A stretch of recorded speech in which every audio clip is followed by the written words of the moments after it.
आणि मी राज्यातल्या 13 कोटी जनतेचा विचार करतो। देवेंद्रजी राज्याच्या जनतेचा विचार करतात, एकनाथरावजी राज्याच्या जनतेचा विचार करतात। मलाही वाटत नाही का आता अनेक जण म्हणत होते की दादा मागच्या वेळेस काहींनी जाहीरनाम्यामध्ये कर्जमाफी जाहीर केलेली आहे। आज तारीख आहे 28।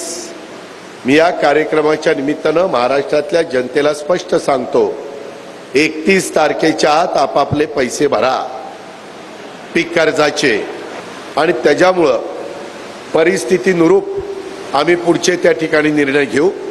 आता तशा प्रकारची परिस्थिती नाही, त्याच्यामुळे या वर्षी पण पुढच्या वर्षी पण घेतलेल्या पीक कर्जाचे पैसे भरा।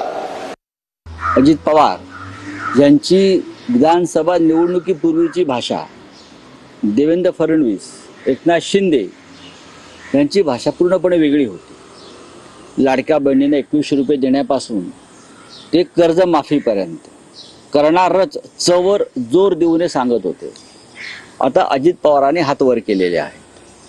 खरं म्हणजे अजित पवारांनी राजीनामा द्यायला पाहिजे। जर ते कर्जमाफी करू शकत नसतील आणि लाडक्या बहिणींना 2100 रुपये देणार नसतील तर महाराष्ट्राच्या जनतेचा वचनभंग केल्याबद्दल त्यांचा राजीनामा जनतेने मागण्यापेक्षा त्यांनी स्वतःहून नैतिकतेच्या मुद्द्यावर राजीनामा दिला पाहिजे।